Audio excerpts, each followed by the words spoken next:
color lavender that we grow for seed as a seed crop for a herbal seed company. And it needs to get weeded, obviously. But yeah, feel free to, actually that sounds like a good idea. And lovely. So this plant here is cool. This is Bergamot, Monarda fistulosa, or Oswego tea. And I'd encourage you to sniff it at least, if not try some. And this is native to the Midwest and the Northeast and the East Coast of America here. Again, it's mint, square stems, opposite leaves. Very spicy and aromatic. Bergamot, Oswego tea, or it's Monarda fistulosa. There's other species, Monarda didyma, there's lots of Monardas. Relatively interchangeable. But they move heat within the body by being hot. They attract heat to their heat. So it's good at dispelling congested heat. Kind of from a constitutional perspective. And it's also a really nice aromatic for the lungs. And this is kind of like a first year patch here. We just planted these. These were like all a few plants, and we broke out the roots and divided them last year. So this is an Earl Grey? No, in Earl Grey is Bergamot orange. It's a whole other thing, same name. Same common name. It's actually like an orange. It's totally unrelated. But I do mix this with my tea, and it's super good. Can you repeat the Latin name? Yeah, Monarda, M-O-N-A-R-D-A, Monarda fistulosa, F-I-S-T-U-L-O-S-A, fistulosa. And they make these really cool looking like balls of like fuchsia colored trumpety flowers that come out in all directions from the ball. Really cool looking. Kind of spicy. Very spicy, yeah. Monarda. So you can recognize it just from looking at the leaf? To identify it, you know, really to truly identify something, you can only identify it in flower. But with this herb, I think that the general stature of the herb, the generally purple stems, the way the leaves look with the purple tinge, the jagged margins, the serrate margins, as well as the flavor, which, you know, if you don't know what it is, you shouldn't really be eating it because you could die, but all these together, you can kind of identify it. You will see this in the wild if you're in the Midwest, like around a lake, on the edge of a lake, where the sun meets the forest. You'll find these near a marsh, for sure. This is actually from seed that I wildcrafted in Indiana from the edge of a lake called Lake Oswego. Perfect. And this is Oswego tea. So it just happened to be that that's where I found the seed, but hey, how appropriate.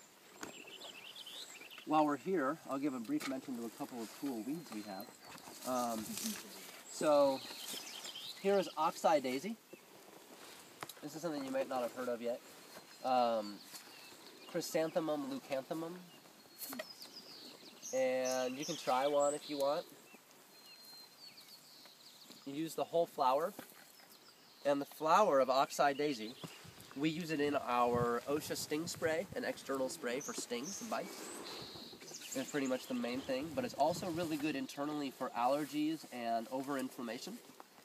It's a LOX inhibitor, and it's also, that's LOX, lipoxygenase pathway LOX, and it's also an immunosuppressant, which in short-term use is really good for extreme over-inflammation. So allergies and histamine responses. So it's really good as a spit poultice. You just chew it up. And keep chewing it. And you gotta chew it till it's all goopy.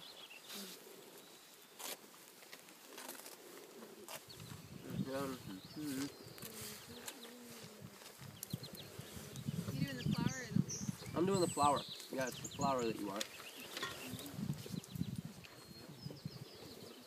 Give the full Latin name again. Yeah, chrysanthemum, C-H-R-Y-S-A-N-T-H-E-U-M, leucanthemum, L-E-U-C-A-N-T-H-E-U-M, chrysanthemum, leucanthemum, or T-H-E-M-U-M, leucanthemum, chrysanthemum, T-H-E-M-U-M. Okay, so then you got your bee sting. Chew it up. And there's like this goopy goop, and then you like put it on, and then if you kind of smear the outside of your spit poultice down on the edge, it makes like a little air barrier, and then it kind of like stays adhered to your skin through surface tension. If you just set it on there, it'll fall off. But if you smooth out the edges like that, and then it'll stay on there.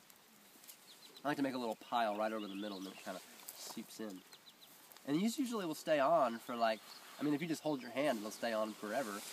You can bandage it on, get some usnea, put some cedar bark on top of that, find some vines, you know, and like wrap it on or whatever if you need to like make it in the woods. And is this for Poultice. stings or bites? Or? Yeah, stings or bites of this herb in particular. Now, if this was a cut, you'd want to use something like plantain, which is right here. This is the plantain here. These are the flowers, and this is the leaf. So it depends, but this is how you make a spit poultice. And some people say, well, man, is it okay to get your spit like in a cut? Or is that infecting it? So saliva is antibacterial by nature. And it actually has, see, I got asked this a lot, and we really didn't know the answer. So I looked it all up, and what I found was that saliva is antibacterial, and it actually has enzymes in it that are the precursors for cell granulation.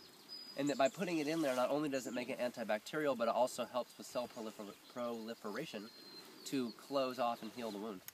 So you actually really want to get your spit in your cuts. Like a dog would lick its cuts, right? Same idea. And I think that your own saliva is probably better than someone else's. Because some people are like, oh, I don't want to chew these herbs up or something. Like, do my spit poultice for me. I'm like, spit poultice for you, you know. And so you let it all soak in, and then yeah, I mean, it's like it's not gonna fall off or whatever. It's like stuck to your hand. So you just like let it sit there, and then in like 20 minutes, by the time it falls off, it's usually like all sealed up and fine again. And this is the Oxide daisy is strong enough that people who need an EpiPen have been able to use it so that there's hardly any swelling and inflammation from a bee sting at all. Which is how we first got onto that as a poultice, and then that created the invention of the OSHA sting spray, which is Oxide daisy and the Oregon OSHA, which is a strong antihistamine as well, echinacea and manzanilla for drawing, and lavender essential oil as an antipruritic, stops the itching. Yeah. So yeah, it's like it's stuck. Great. So yeah, Oxide daisy, and it's not really good for long-term use because it is an immunosuppressant. So it's just great if you're having an overreactive inflammation. You wouldn't want to use it long-term. I mean, you can use it like for the allergy season, like a few months or something's fine, but eventually that could be too much suppression. Nadia, do you have a question? No, I'm good. Okay. Do you think theoretically it could help people wean off steroids, like prednisone? That I don't know, but I don't see why not. Maybe worthy of looking into.